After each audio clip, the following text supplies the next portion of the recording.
ఈ దసరా పండుగ సందర్భంగా దేవి నవరాత్రుల్లో త్రిశక్త్యాత్మక అమ్మ దుర్గమ్మ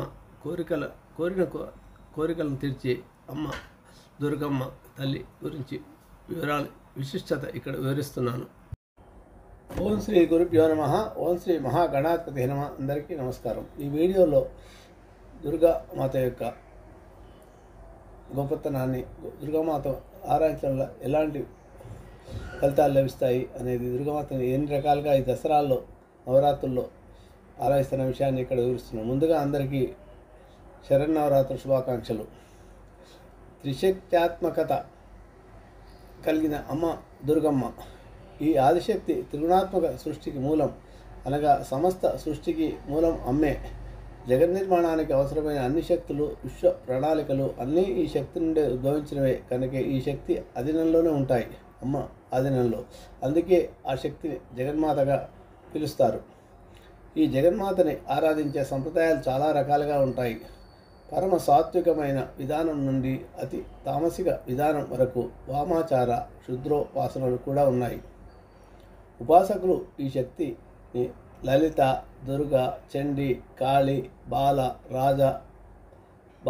రాజరాజేశ్వరి, కామేశ్వరి, బగళ, చిన్నమస్త, తార మొదలైన అనేక పేర్లతో ఆరాధిస్తూ ఉంటారు. ఈ నామాలకి మూలమైన తత్వాన్ని ఆరాధిస్తుంటారు. అసలు దుర్గా అంటే అర్థం ఏంటి? దుర్గం అంటే దుర్భేద్యమైంది కదా, మనకు తెలిసిన అర్థం. కానీ దుర్గ శబ్దానికి దుర్గ పట్టుకొనడానికి, దొరకక తప్పించుకుని అనే అర్థంలో శంభుడు ప్రయోగిస్తాడు మార్కండేయ పురాణంలో. నిజమే, దుష్టులకు ఆ తల్లి దొరకదు కదా. దుర్గా అంటే చెడును చేరనీయది అని అర్థం అన్నమాట. అనగా తనను నమ్మిన వారికి ఎటువంటి కష్టము కలగనీయక రక్షిస్తుంది అమ్మవారు. దుర్గముడనే రాక్షసుని సంవరించినది, దుర్గనామముడైన రాక్షసుని సంవరించినది అనే అర్థాలు వస్తాయి. త్రిశక్త్యాత్మకత గురించి తెలుసుకుందాం కొంత వివరంగా. తమోగుణ ప్రధానమైన మహాకాళి, రజోగుణ ప్రధానమైన మహాలక్ష్మి, సత్వగుణ ప్రధానమైన మహాసరస్వతుల సమిష్టి రూపము శ్రీమాత లేక శ్రీ దుర్గా. యోగనిద్ర నుండి విష్ణువుని మేల్కొల్పి మధుకైట వధకు కారణభూతమైంది అమ్మవారు. మహాకాళి రజోగుణ ప్రధాన శక్తి అయిన మహాలక్ష్మిగా మహిషాసుర మర్దనం కొరకు అవతరించింది. సత్వగుణ ప్రధానమైన మహాసరస్వతిగా శంభుని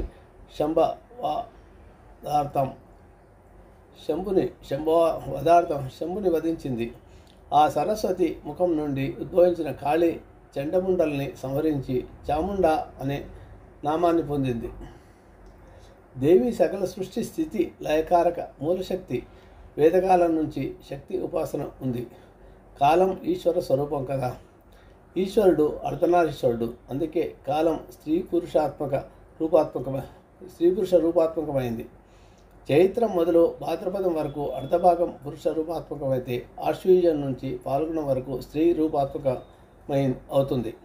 అపరాజిత, దుర్గా, భవాని, లలిత, పార్వతి, గాయత్రి, పార్వతి, సావిత్రి, భ్రమరి, విశాలాక్షి, వింధ్యావాసిని, శాకంబరి మొదలైన పేర్లతో దేవి ఆరాధన ఈ 9 రోజులు చేస్తారు నవరాత్రుల్లో. ఆ దేవి మహత్యాన్ని వివరించే గ్రంథమే దేవి భాగవతం. వ్యాస మహర్షి, మార్కండేయ, వాయు, పద్మ, వరాహ, స్కంద పురాణాల్లో దేవి భాగవతం గురించి చాలా వివరంగా ఉంది. కానీ దేవి భాగవతం పూర్తిగా దేవీ లీలను ప్రదర్శించే పురాణం. ఆశ్వయుజ పాఠ్యమి నుంచి 9 రోజులు శరన్నవరాత్రులని, దేవి నవరాత్రులని పిలుస్తారు కదా. ఈ సమయంలో దేవి భాగవత పారాయణం ముక్తిప్రదంగా ఉంటుంది. ఏ పారాయణం చేసినా, లలితా శాస్త్రం కానీ, దేవి నవరాత్రులని, చండీ పారాయణం కానీ ఏదైనా చేయవచ్చు. సకల లోకాలు జలమయమై ఉన్నప్పుడు పద్మం నుంచి రజోగుణ సమన్వితుడైన బ్రహ్మ ఉద్భవించాడు. తాను ఎవరి వల్ల పుట్టానని ఆలోచిస్తున్నప్పుడు తప అనే మాటలు వినిపించాయట. కొంతకాలం బ్రహ్మ తపస్సు చేశాక మళ్ళీ సృజ అనే మాటలు వినిపించాయట బ్రహ్మకు. ఆయనకు ఏమి సృష్టించాలో అప్పటికీ అర్థం కాని అయోమయంలో ఉన్న అతనుకి మధుకైటములైన రాక్షసులు అతన్ని తరిమి దూరంగా పంపించేశారు. బ్రహ్మ అప్పుడు తామరకాడలోని జలంలోకి దిగి కిందకు వెళ్తాడు. అక్కడ యోగంతలో ఉన్న విష్ణువును చూస్తాడు. ఆయన యోగనిద్రను లేపడానికి ప్రయత్నిస్తాడు. బ్రహ్మ విష్ణువుని ప్రార్థించగా అతడు యోగనిద్రని చాలించి అభయం ఇస్తాడు. విష్ణువు శక్తిని ప్రార్థించగా ఆ దేవి విష్ణువును ఆవహించింది. తనతో పోరాడలేరని శరణు వేడుకోమని రాక్షసులకు చెప్తాడు విష్ణువు. మతోన్మత్తులైన వారు తమను వేడుకుంటే తామే వరాలు ఇస్తామని విష్ణువుకు చెప్తారు. వారిద్దరూ తన చేతిలో మరణించాలన్న విష్ణు కోరగా నిశ్చేష్టులై మాట తప్పలేక జలం లేని చోట చంపమంటారు. చుట్టూ జలమయం కదా అని వారి ధైర్యం. కాబట్టి అలాంటి వరాన్ని ఇస్తారు విష్ణువుకు. విష్ణువు ఉరువులు పెంచి వాటిపై వారిని కూర్చోబెట్టి వధిస్తాడు. అనంతరం రుద్రుడు అక్కడికి వస్తాడు. వారు ముగ్గురు తమ పుట్టుక కారణమైన దేవతను ప్రార్థిస్తారు. ఆమె వారిని ఒక విమానంలో తన నివాసమైన మణిద్వీపానికి తీసుకెళ్తుంది. క్షీరసాగరంలో ఉన్న ఆ ద్వీపంలో నవయౌవనవతి అయిన స్త్రీమూర్తి ఒక అమ్మ దర్శనమిస్తుంది.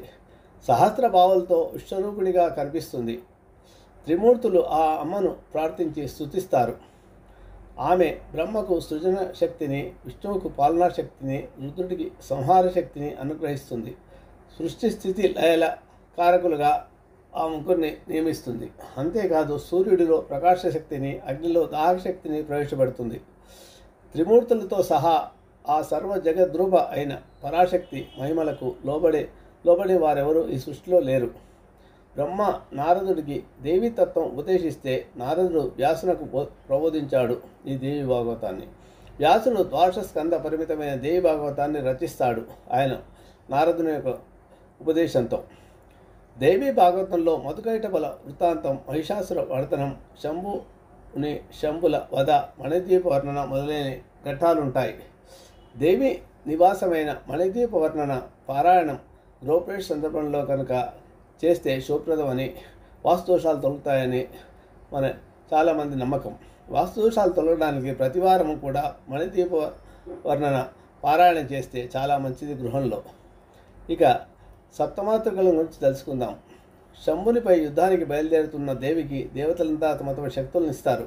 బ్రహ్మ శరీరం నుండి బ్రాహ్మణి, మహేశ్వరుని శరీరం నుండి మాహేశ్వరి, కుమారస్వామి శరీరం నుండి కౌమారి, విష్ణువు నుండి వైష్ణవి, యజ్ఞవరాహమూర్తి శరీరం నుండి వారాహి, నృసింహుని శరీరం నుండి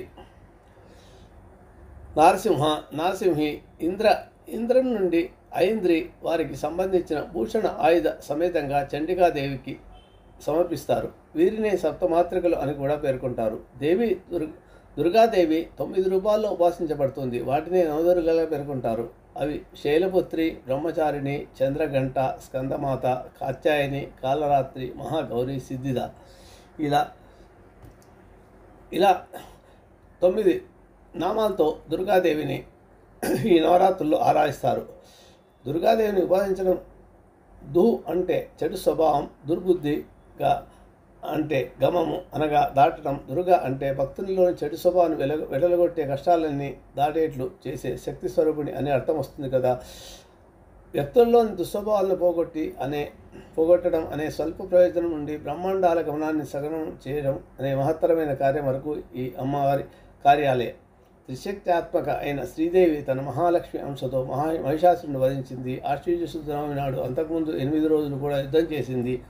అదేవిధంగా లలితాంబికగా బండాసుర వధ కూడా ఈ ఆశ్వయుజ నవమి నాడు చేయడం జరిగింది. కనుకనే ఈ 10వ రోజుని విజయదశమిగా వేడుకగా జరుపుకుంటారు.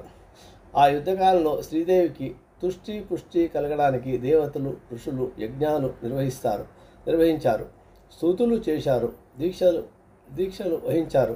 దానికి ప్రతీకగా దేవీ నవరాత్రుల్లో నియమనిష్టలతో శ్రద్ధాభక్తులతో పూజాధికాలు, యజ్ఞాధిక క్రతువులు ఎవరైతే నిర్వహిస్తారో సంప్రదాయంగా వస్తుంది. యుగ యుగాల్లో దుష్ట సంహారం చేసిన శ్రీదేవి విజయగాథ స్మరణే ఈ నవరాత్రి ఉత్సవాలు. సర్వమంగళ మంగళే శివే సర్వసారికే శరణ్యే త్రయంబకే దేవి నారాయణి నమోస్తుతే. అందరికీ విజయదశమి శుభాకాంక్షలతో శుభమస్తు. మీకు నా వీడియో కనుక నచ్చితే లైక్ చేయండి, షేర్ చేయండి. ఈ వీడియో కింద ఉన్న బెల్ ఐకాన్ను క్లిక్ చేయడం ద్వారా నా ఛానల్ను సబ్స్క్రైబ్ చేసుకోండి. దీనివల్ల మీకు నా వీడియోలు అందుబాటులో ఉంటాయి. Thank you.